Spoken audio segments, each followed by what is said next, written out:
Oi, gente, eu sou a Camila. Mirella. Isabela. A gente tá aqui pra gravar uma videoaula sobre o nosso projeto de geometria analítica, a ponte. Espero que vocês gostem e entendam.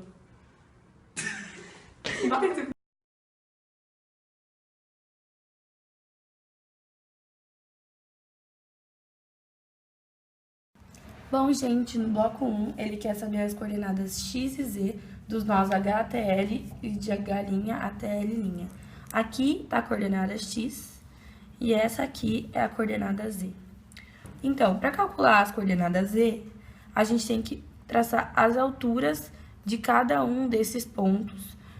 E aí vai dar a altura do triângulo, né, que eles pertencem.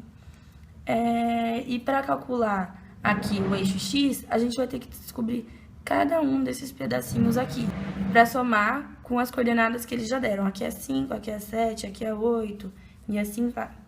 Bom, aqui, para a gente calcular esse segmento aqui, a gente não tem nada aqui além desse ângulo para nos ajudar. Então, o que a gente vai fazer? É calcular o BH a partir do triângulo ABH. Aí, vamos lá. Aqui, o triângulo ABH. A gente vai fazer lei dos senos. Seno de 45 sobre BH é igual a seno de 29,054 sobre 5. BH vai dar 7,274. Aí a gente vai passar para cá, para esse triangulinho, BH e M. Agora a gente já tem esta medida aqui, podemos achar essa a partir do ângulo que foi dado pra gente e do ângulo de 90 graus, que é da altura que a gente traçou. Fazendo a lei dos senos de novo, a gente vai descobrir que HM é igual a 6,990. E aí, para descobrir o pedacinho BM, a gente faz um Pitágoras simples e vai chegar que BM é igual a mais ou menos 2,13. O menos não convém, porque é uma medida, então BM é igual a 2,13. Então, vamos lá. Aqui vai ser as coordenadas do H. Como vai ficar? O eixo x vai ser 5 mais o BM. 5 mais 2,013, 7,013. No eixo y, ele está na 0. E no eixo z, 6,990. Como as coordenadas do trabalho tá utilizando apenas duas casas decimais, a gente vai acabar arredondando esses valores para 7, 0 e 7. E o H', como a gente vai fazer?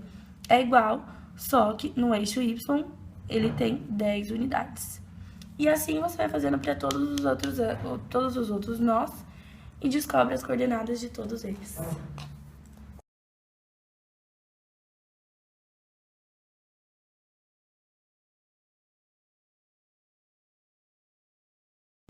Bom, para a gente calcular os esforços em cada nó, primeiro é necessário passar as forças em cada um dos nós. A gente sabe que no nó a ponte ela é fixa. Logo, terão duas forças de reação ao apoio, uma na direção vertical e uma na horizontal. E a força barra AH e a força da barra AB. E o nó G, sabemos que ele não é fixo, logo só vai ter uma reação do apoio na direção vertical. Quando traçarmos todas as forças, serão um total de 24. E não podemos esquecer do 20.000 newtons nesses nós inferiores. Agora é necessário decompor as forças que estão, que estão inclinadas, ou seja, a gente vai ter que decompor elas no eixo Z e no eixo X, cada uma delas. Eu vou mostrar um exemplo do nó A. Temos duas forças da reação do apoio, F1 e F2, e temos a força F4 da barra B e a F3 da barra AH. A força F3, ela está inclinada. Nós temos que fazer a projeção dela no eixo Z e no eixo X. Fazendo sua projeção, o valor da projeção no eixo Z vai ser igual a F3 vezes seno de 45. Porque num triângulo retângulo, a projeção no eixo Z é o cateto oposto sobre a hipotenusa, logo F3 vezes seno de 45. Do mesmo modo que a projeção no eixo X vai ser igual a F3 vezes cosseno de 45. Porém, nem sempre é tão simples daquele modo decompor as forças, porque muitas vezes todas as forças, ou a maioria delas, não vão estar orientadas no sentido dos eixos. Para isso, a gente tem que descobrir os ângulos entre as forças e o eixo X. Para encontrarmos os ângulos das forças em relação ao eixo X, aplicaremos umas regras básicas de geometria, como, por exemplo, pegando esse triângulo LJ e esse ponto, teremos que a soma dos ângulos internos é igual a 180. Logo, alfa mais 68,199 graus é igual a 90. Logo, alfa é igual a 21,801. Desse modo, se continuarmos aplicando essas regras, acharemos todos os ângulos entre as forças e o eixo X. Encontrados os valores dos ângulos, vamos proceder da mesma forma do que fizemos com o nó A. Decompondo todas as forças em relação aos ângulos, chegaremos a esses vetores. Em uma ponte estável, a soma dos vetores na vertical tem que ser igual a zero. Do mesmo modo, a soma dos vetores na direção horizontal tem que ser igual a zero. Perceba que o sentido dos vetores não nos interessa nesse momento.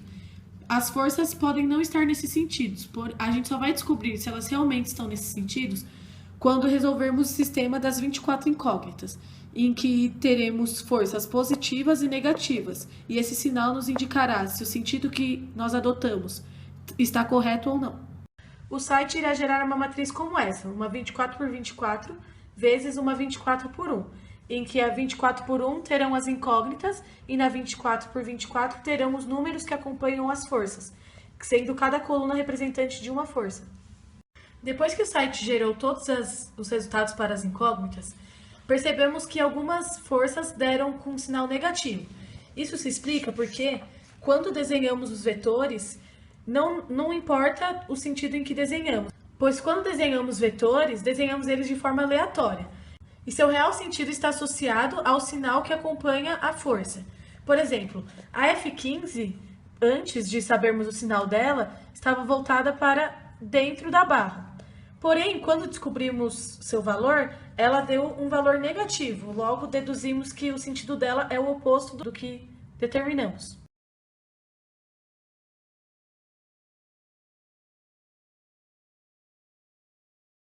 Para a resolução do bloco 3, nós precisamos arrumar os vetores de acordo com seu real sentido.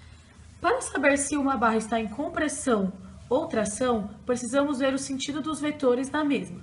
Por exemplo, a barra EI. A força F16 está voltada para dentro da barra, ou seja, essa barra está em compressão. Já a barra KI, os vetores estão voltados para fora da barra, logo está havendo tração. Isso se dá pelas leis de ação e reação da física.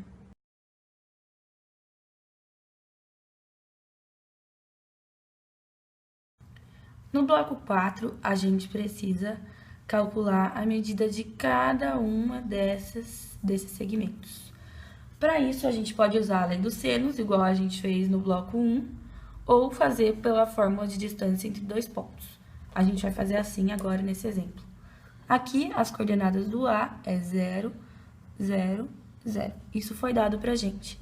E do H é 7, 0 e 7, que a gente conseguiu no bloco 1 essa coordenada.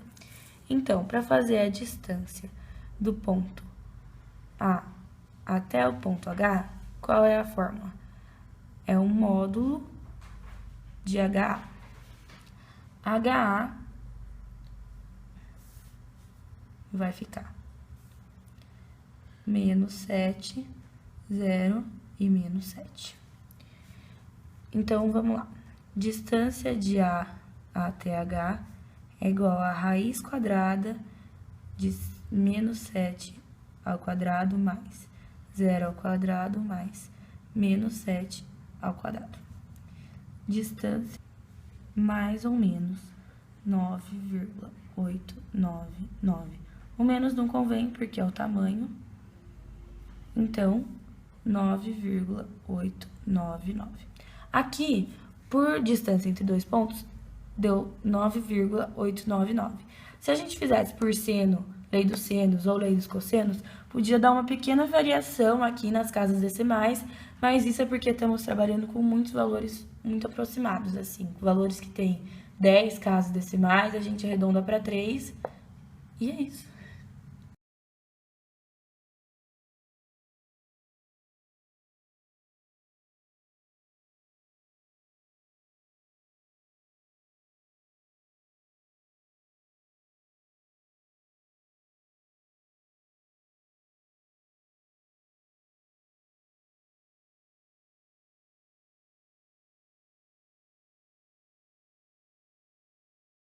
Bom, o bloco 5 pede para construirmos uma planilha eletrônica mostrando a viabilidade da estrutura da ponte, ou seja, se ela suporta as forças atuantes, sendo que cada barra deve ser de um material que resista a tal força.